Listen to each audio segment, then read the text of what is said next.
আসসালামু আলাইকুম। প্রিয় নবম দশম শ্রেণীর মানবিক বিভাগ এবং ব্যবসায় শিক্ষা শাখার শিক্ষার্থী বন্ধুরা, তোমাদের জন্য বিজ্ঞানের প্রথম অধ্যায় অর্থাৎ উন্নততর জীবনধারা, এখান থেকে প্রথম অধ্যায়ের শেষে যে অনুশীলনীর বহু নির্বাচনী রয়েছে, সেই বহু নির্বাচনীগুলোর উত্তর তোমাদেরকে আমি দিয়ে দিচ্ছি। চলে যাচ্ছি মূল পড়ায়। সবাই স্ক্রিনের দিকে খেয়াল করো। ১ নম্বর প্রশ্ন, গাজরে প্রধানত কোনটি পাওয়া যায়? উত্তর ঘ, বিটা ক্যারোটিন।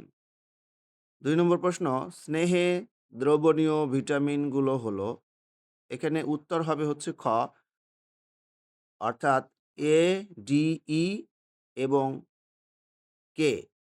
তোমরা এটা মনে রাখবে, ওকে? আর আমি তোমাদেরকে একটা উদাহরণ দিতেছি। শিক্ষার্থী বন্ধুরা, এই যে দেখো, এই যে স্নেহ পদার্থ বা লিপিড, যাই হোক এখানে ৫ নম্বর সারিতে কি বলছে দেখো, যেসব ভিটামিন স্নেহ জাতীয় পদার্থে দ্রবণীয় সেগুলো শোষণে সাহায্য করে। যাই হোক এই যে কি, কি দেখো, এ, ডি, ই এবং কে। তার মানে কি আমাদের যে আগের যে প্রশ্ন ছিল সেটা কিন্তু অবশ্যই তাহলে উত্তরটা সঠিক। উত্তর কি হবে? এই যে দেখো, এ, ডি, ই এবং কে।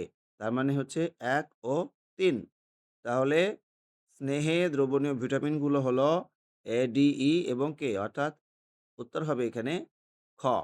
এরপর দেখো, নিচের অনুচ্ছেদটি পড়ে ৩ ও ৪ নম্বর প্রশ্নের উত্তর দাও। রহিমার ওজন ৫০ কেজি ও উচ্চতা ১.৫ মিটার। গতকাল সকাল থেকে তার বমি ও পাতলা পায়খানা হওয়ায় দেহে পানির অভাবসহ ওজন হ্রাস পেয়ে ৪৭ কেজি হয়ে গেছে। আচ্ছা, এখানে ৩ নম্বর প্রশ্ন, রহিমার দেহে প্রয়োজনীয় উপাদানটির অভাবে, এখানে উত্তর হবে হচ্ছে ক, ১ ও ২, অর্থাৎ রক্ত চলাচলে বিঘ্ন ঘটে, আর হচ্ছে ২, পেশি নাজুক হয়ে পড়ে। যাই হোক শিক্ষার্থী বন্ধুরা, বমি আর পাতলা পায়খানা যদি হয় তাহলে কিন্তু অবশ্যই শারীরিক সমস্যা হয়। সেগুলোর মধ্যে বলছে যে রক্ত চলাচলে বিঘ্ন ঘটবে আর পেশি নাজুক হয়ে পড়বে। দুর্বল হয়ে পড়ি আমরা, তাই না? তাহলে এটা মনে রাখবো উত্তর। আর অসুস্থ হওয়ার পর রহিমার ভরসূচি কত হবে? এখানে উত্তর হচ্ছে খ, ২০.৯ প্রায়।